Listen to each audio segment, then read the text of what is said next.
മകളെ, ജെറുസലം വചനകൂടാരത്തിൽ നിന്നും 3 മിനിറ്റ് പ്രാർത്ഥനയ്ക്കായി ലോകത്തിൻ്റെ വിവിധങ്ങളായ ഭാഗങ്ങളിൽ നിന്ന് ഇതാ നമ്മൾ ഒരുമിച്ച് ചേർന്നിരിക്കുകയാണ്.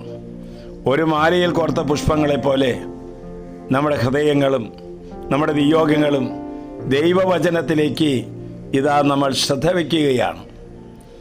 വെള്ളി, ശനി, ഞായർ ഈ ദിവസങ്ങളിൽ മാതാവ് വന്ന് നമ്മുടെ കുടുംബങ്ങളെ നവീകരിക്കാനും സുഹൃതത്തിൻ്റെ സുഗന്ധം തന്ന് നമ്മെ അനുഗ്രഹിക്കാനുമായി കടന്നു വരുന്നുണ്ട് എന്ന കാര്യം 2-3 ദിവസം മുമ്പ് അച്ഛൻ പറയുകയുണ്ടായി.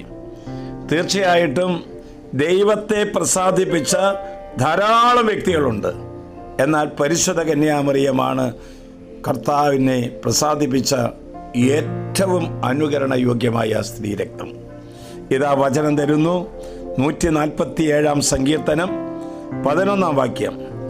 തന്നെ ഭയപ്പെടുകയും തൻ്റെ കാരുണ്യത്തിൽ പ്രത്യാശ വയ്ക്കുകയും ചെയ്യുന്നവരിലാണ് കർത്താവ് പ്രസാദിക്കുക. മകളെ, ദൈവത്തോട് ആലോചന ചോദിച്ച് ദൈവം പറയുന്നത്, ദൈവം ആഗ്രഹിക്കുന്ന തീരുമാനങ്ങൾ പ്രാവർത്തികമാക്കുമ്പോഴാണ് കർത്താവ് നമ്മിൽ പ്രസാദിക്കുന്നത്.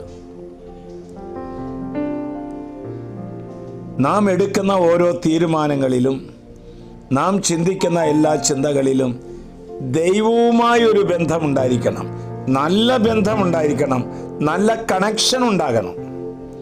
അപ്പോഴാണ് ദൈവത്തെ പ്രസാദിപ്പിക്കാൻ നമുക്ക് പ്രേരണ കിട്ടുക.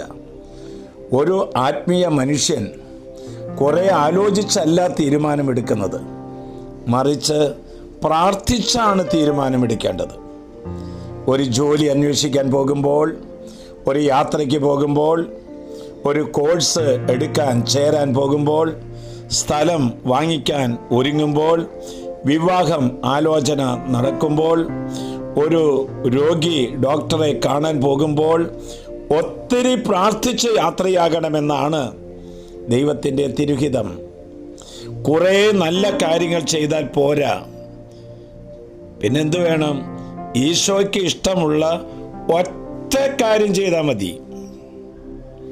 അത് ദൈവത്തിൻ്റെ കാരുണ്യത്തെയും പ്രത്യാശയും വയ്ക്കുന്നവർക്ക് മാത്രമേ അപ്രകാരം ചെയ്യാൻ സാധിക്കുക. വാക്കുകൊണ്ടും പ്രവൃത്തി കൊണ്ടും അധ്വാനങ്ങൾ കൊണ്ടും നാം ദൈവത്തെ പ്രസാദിപ്പിക്കുന്നവരായി മാറണം. നമുക്ക് പ്രാർത്ഥിക്കാം. രോഗികളായി കിടക്കുന്ന എല്ലാ മക്കൾക്ക് വേണ്ടിയും, പലവിധ ക്ലേശങ്ങൾ അകപ്പെട്ടുകൊണ്ട് ഒരു തുള്ളി വെള്ളം പോലും ഇറക്കാൻ സാധിക്കാതെ ഇരിക്കുന്ന മക്കൾക്ക് വേണ്ടി, സ്വസ്ഥതയില്ലാതെ രാത്രിയോ പകലോ ഒന്നും കിടന്നുറങ്ങാൻ പറ്റാത്ത മക്കൾക്ക് വേണ്ടി, ജോലി നഷ്ടപ്പെട്ടവർക്ക് വേണ്ടി, എത്ര മരുന്നുകൾ കഴിച്ചിട്ടും ഫലം കിട്ടാത്തവർക്ക് വേണ്ടി, നമ്മുടെ സ്വകാര്യ നിയോഗങ്ങൾക്ക് വേണ്ടി നമുക്ക് പ്രാർത്ഥിക്കാം. ആശ്വാസപ്രദമായ രാത്രി, പ്രതീക്ഷാ നിർഭരമായ പ്രഭാതം, സൽപ്രവർത്തികൾ നിറഞ്ഞ ദിവസം നൽകി അവിടുന്ന് നമ്മെ അനുഗ്രഹിക്കട്ടെ. ഇതാ മാതാവ് നമ്മുടെ മുറ്റത്ത് വന്ന് നിൽക്കുകയല്ല, നീ ഇരിക്കുന്ന സ്ഥലത്ത്, നിൻ്റെ ആ മുറിയിൽ വന്ന് നിൽക്കുന്നത് കാണുന്നില്ലേ? നമ്മുടെ കർത്താവ് ഈശോയുടെ കൃപയും പിതാവായ ദൈവത്തിൻ്റെ സ്നേഹവും പരിശുദ്ധാത്മൻ്റെ സഹവാസവും നാം എല്ലാവരോടും കൂടി ഉണ്ടായിരിക്കട്ടെ, ഇപ്പോഴും എപ്പോഴും എന്നേക്കും. ആമേൻ.